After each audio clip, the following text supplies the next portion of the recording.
नमस्कार दोस्तों, क्राइम के एक और नए एपिसोड में आपका स्वागत है। बांदा जिले के बुधेड़ा गांव के रहने वाले शिवनारायण निषाद 18 जून 2021 की रात को गांव में राम सेवक के घर एक शादी के कार्यक्रम में शामिल होने गए थे। जब वह देर रात तक वापस नहीं लौटे तो घर पर मौजूद पत्नी दुलारी की चिंता बढ़ने लगी। उस समय दुलारी घर पर अकेली थी। उसका 20 वर्षीय बेटा और 17 वर्षीय बेटी राधा गांव अल्मोर में स्थित एक रिश्तेदारी में गए हुए थे। दुलारी ने पति की चिंता में जैसे तैसे करके रात काटी। सुबह होने पर दुलारी ने अपने बेटे को फोन करके रोते हुए कहा, बेटा, तुम्हारे पिताजी गांव में ही रामसेवक चाचा के घर मंडप पूजन के कार्यक्रम में शामिल होने गए थे, लेकिन अभी तक वह घर वापस नहीं लौटे हैं। बेटे दीपक ने जब अपने पिता के गायब होने ही बात सुनी तो वह भी घबरा गया। फिर वह मां को समझाते हुए बोला, घबराओ मत मां, मैं घर आ रहा हूं। हो सकता है पिताजी रात होने पर वहीं रुक गए हों। फिर भी आप उनके घर जाकर पूछ आओ। ठीक है बेटा, मैं रामसेवक चाचा के घर पता करने जा रही हूं, दुलारी ने दीपक से कहा। दुलारी जब रामसेवक के घर पहुंची तो रामसेवक ने बताया कि शिवनारायण गांव के ही दो लोगों सूबेदार और चौथिया के साथ रात 10 बजे ही वहां से लौट गए थे। यह बात दुलारी ने दीपक को फोन करके बताई तो दीपक के मन में तमाम तरह की आशंकाओं ने जन्म लेना शुरू कर दिया। उसी दिन दीपक अपनी बहन के साथ गांव अल्मोर से घर वापस लौट आया। दुलारी और घर के लोग सोचने लगे कि जब रामसेवक चाचा के यहां से वह लौट आए तो कहां चले गए, अभी तक वह घर क्यों नहीं आए। उस दिन दीपक अपने ताऊ पिता राम आसरे, मां दुलारी और परिजनों के साथ पिता को आसपास खोजने में लगा रहा। इसके बाद परिजनों ने सूबेदार और चौथिया से शिवनारायण के बारे में पूछा तो उन्होंने बताया कि हम लोग रात में 10 बजे साथ ही लौटे थे और गांव के शिवलाखन की पान परचून की दुकान पर गए, लेकिन उस समय उसकी दुकान बंद थी। तब हम लोग अलग अलग होकर अपने अपने घरों को वापस लौट गए थे। इसके बाद शिवनारायण कहाँ गया, हमें नहीं पता। शिवनारायण की दो बेटियां जो अपनी ससुराल में थीं, वह भी पिता के लापता होने की सूचना मिलने पर मायके आ चुकी थीं। अब शिवनारायण के घर वालों के मन में तमाम तरह की आशंकाएं जन्म लेने लगी थीं। बेटे दीपक और बेटियों का रो रो कर बुरा हाल था।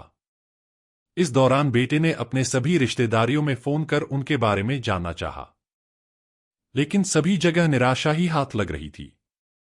शिवनारायण को गायब हुए 2 दिन होने वाले थे, फिर भी घर वाले पुलिस के पास न जाकर इधर उधर खोजने में ही लगे हुए थे। इसी दौरान 20 जून 2021 की सुबह गांव के सूबेदार और अन्य लोग जब यमुना नदी किनारे से जा रहे थे तो उन्होंने हाथ पैर बंधे घुटनों के बीच डंडा फंसे एक लाश पड़ी देखी। यह बात उन्होंने गांव के अन्य लोगों को बताई। इसके बाद वह लाश देखने के लिए यमुना किनारे गए। वहां ग्रामीणों की भीड़ इकट्ठा होने लगी थी। गांव वालों ने वह लाश पहचान ली। मृतक और कोई नहीं, 2 दिन से गायब हुआ शिवनारायण ही था।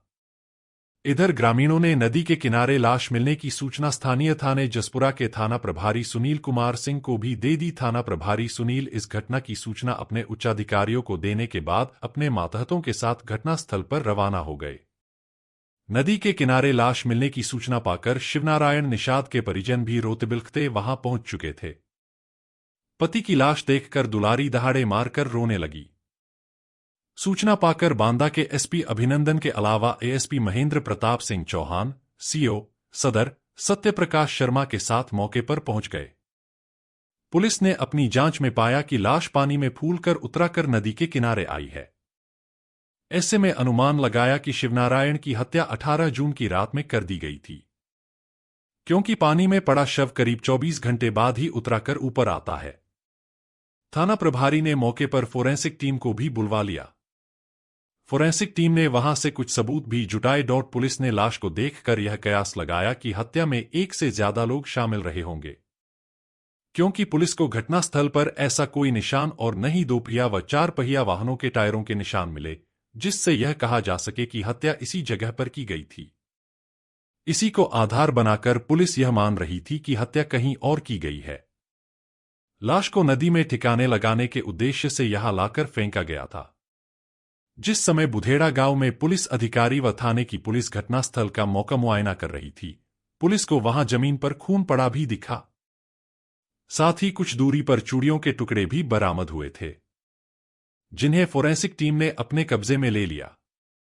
मौके पर मौजूद गांव वालों ने बताया कि टूटी चूड़ियां मृतक की पत्नी दुलारी की हैं।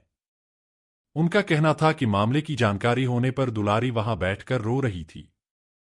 हो सकता है उस दौरान चूड़ियां टूटकर बिखर गई हों।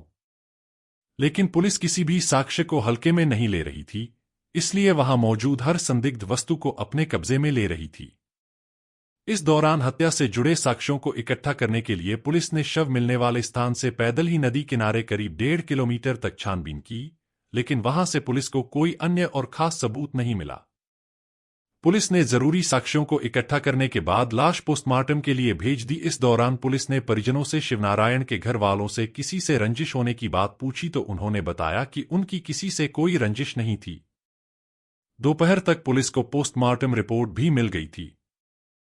पोस्टमार्टम रिपोर्ट में गला घोंटकर हत्या करने और फेफड़ों में पानी न होने की पुष्टि हुई।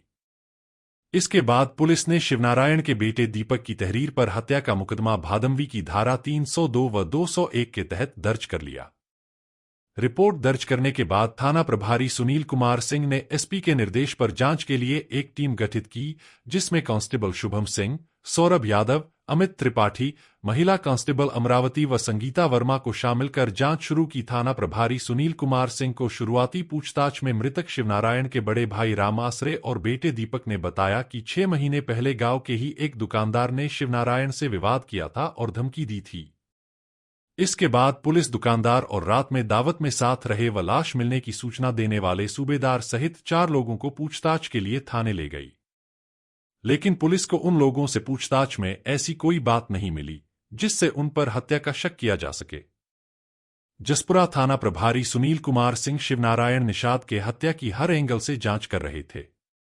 इस दौरान उन्होंने मृतक के घर के हर सदस्य का बयान दर्ज किया था। उन्हें जांच में पता चला कि शिवनारायण रात के 9 बजे ही दावत से अपने घर के लिए वापस लौट लिए थे। चूंकि उस समय हल्की बारिश हो रही थी, ऐसे में 45 साल की उम्र में उनके कहीं जाने का सवाल ही नहीं उठता था। ऐसे में पुलिस यह मानकर चल रही थी कि शिवनारायण घर लौटे थे और उनके साथ घर पर ही कोई घटना हुई थी। उस दिन घर पर मृतक शिवनारायण की पत्नी ही मौजूद थी, क्योंकि उसके बच्चे रिश्तेदारी में पैलानी थानांतर्गत अमलोर गांव गए हुए थे। मौके पर मिली चूड़ियों के टुकड़ों के आधार पर पुलिस का शक पत्नी दुलारी पर और भी पुख्ता होता जा रहा था। उधर पुलिस को मृतक के हाथ पांव के बांधने और घुटनों के बीच डंडा बांधने की बात समझ आ चुकी थी। यह हत्या के बाद लाश को उठाकर ले जाने में उपयोग किया गया होगा। इसी दौरान पुलिस को जांच में यह भी पता चला कि उसी गांव के रहने वाले जगभान सिंह उर्फ पुतवा का अक्सर शिवनारायण निषाद के घर आना जाना था। चूंकि शिवनारायण जगभान के खेतों में बटाई पर खेती करता था। इसी दौरान जगभान का शिवनारायण की पत्नी दुलारी से अवैध संबंध हो गए थे, जिसकी जानकारी होने पर शिवनारायण और जगभान के बीच खटास पैदा हो गई थी। अब पुलिस शिवनारायण की पत्नी दुलारी और जगभान पर अपनी जांच केंद्रित कर आगे बढ़ रही थी। इसी सिलसिले में थाना प्रभारी सुनील कुमार सिंह ने जगभान के घर जाकर पता करना चाहा तो वह घर पर नहीं मिला। लेकिन उसकी पत्नी दुलारी ने पुलिस को बताया कि वह शाम को 6 बजे पास के एक गांव में शादी में गए थे। वहां से वह 11:30 बजे रात में लौट कर आए थे। दुलारी ने यह भी बताया कि उनके साथ ही गांव के भोला निषाद की 4 बेटियां भी शादी में गई थीं, जहां भोला की 3 लड़कियां वहीं रुक गई थीं, जबकि एक उनके साथ वापस आई थी। इसके बाद थाना प्रभारी सुनील कुमार सिंह ने जहां शादी थी वहां पता किया तो लोगों ने बताया कि जगभान वहां से 8:30 बजे ही निकल गया था। फिर पुलिस ने भोला निषाद के घर जाकर पूछताछ की तो लड़कियों ने बताया कि जगभान उनके घर 9 बजे आए थे, उसके बाद तुरंत वह वापस चले गए। अब पुलिस के सामने सवाल यह था कि जगभान जब भोला के घर से 8:30 बजे चला आया तो वह अपने घर 11:30 बजे रात में पहुंचा था, तो इन 2.5 घंटों के दौरान वह कहां रहा। इस आशंका के आधार पर पुलिस ने जगभान सिंह से 2.5 घंटे गायब रहने का कारण पूछा तो वह उसका सही जवाब नहीं दे पाया। पुलिस ने जब कड़ाई से मृतक की पत्नी दुलारी और जगभान सिंह से पूछताछ की गई तो उन दोनों ने शिवनारायण की हत्या किए जाने की बात स्वीकारते हुए हत्या का राज उगल दिया। उन दोनों ने शिवनारायण की हत्या की जो कहानी बताई वह इस प्रकार थी। उत्तर प्रदेश के बांदा जिले के जसपुरा थाना क्षेत्र के बुधेड़ा गांव के निवासी शिवनारायण गांव में रहकर खेती करता था। वह दूसरों के खेत बटाई पर लेकर भी खेती करता था। शिवनारायण ने गांव के ही जगभान सिंह का खेत भी बटाई पर ले रखा था। खेत बटाई में लेने के कारण खेत मालिक जगभान शिवनारायण के घर आने जाने लगा था। इस बीच जगभान और शिवनारायण की पत्नी दुलारी के बीच नजदीकियां बढ़ाने लगी थीं। दोनों की ये नजदीकियां कब शारीरिक संबंधों में बदल गईं, उन्हें पता ही नहीं चला। लेकिन एक दिन शिवनारायण ने जगभान और दुलारी को साथ में देख लिया तो वह आग बबूला हो गया और जगभान सिंह को घर न आने की कड़ी हिदायत दे डाली। इसके बावजूद भी जगभान सिंह शिवनारायण के घर आता रहा, लेकिन बार बार शिवनारायण द्वारा जगभान को घर आने से मना करने की वजह से बीते साल जगभान ने शिवनारायण को अपना खेत बटाई पर नहीं दिया। तभी से दोनों के बीच मनमुटाव हो गया था। इसी बात से जगभान और दुलारी शिवनारायण से खार खाए बैठे थे। वह इसी उधेड़बुन में थे कि किसी तरह शिवनारायण को ठिकाने लगाया जाए। हत्यारोपी दुलारी ने बताया कि घटना वाले दिन उनके अविवाहित बेटा बेटी गांव अल्मोर में अपने एक रिश्तेदार के घर गए हुए थे। उस दिन घर में कोई नहीं था। उसी दिन दोनों ने शिवनारायण को ठिकाने लगाने के लिए ताना बाना बुन लिया था। जगभान दावत से लौटने के बाद रात के 9 बजे दुलारी के घर पहुंच गया। इधर मंडप कार्यक्रम से घर लौटे शिवनारायण ने दुलारी को जगभान के साथ आपत्तिजनक अवस्था में देखा तो गुस्से में उसका खून खौल गया और वह पत्नी को मारने पीटने लगा और जगभान से गाली गलौज करने लगा। तभी दुलारी ने प्रेमी जगभान के साथ मिलकर अपने पति को चारपाई पर पटक दिया और गला दबाकर उसकी हत्या कर दी। उसी दौरान उन लोगों ने लाश को ठिकाने लगाने का प्रयास किया, लेकिन गांव के लोग उस समय जाग रहे थे। ऐसे में उन्होंने शिवनारायण की लाश चारपाई के नीचे छिपा दी। इसके बाद जगभान रात के 11 बजे अपने घर चला आया। जगभान ने बताया कि रात करीब 2 बजे जब मोहल्ले के लोग गहरी नींद में सो रहे थे, तब वह रात के सन्नाटे में फिर से शिवनारायण के घर पहुंचा, जहां उसने और दुलारी ने शिवनारायण की लाश के हाथ पांव बांधकर दोनों पैरों के बीच डंडा डालकर लाश को यमुना नदी में फेंक आए। इतना सब करने के बाद दुलारी और जगभान अपने अपने घर चले गए। घर आने के बाद दुलारी ने पति के गायब होने की खबर पूरे गांव में फैला दी और जानबूझकर पति को खोजने का नाटक करती रही, लेकिन पुलिसिया जांच में उनका जुर्म छिप नहीं सका। पुलिस ने शिवनारायण की पत्नी दुलारी और उसके आशिक जगभान से पूछताछ करने के बाद दोनों को गिरफ्तार कर कोर्ट में पेश किया, जहां से दोनों को जेल भेज दिया।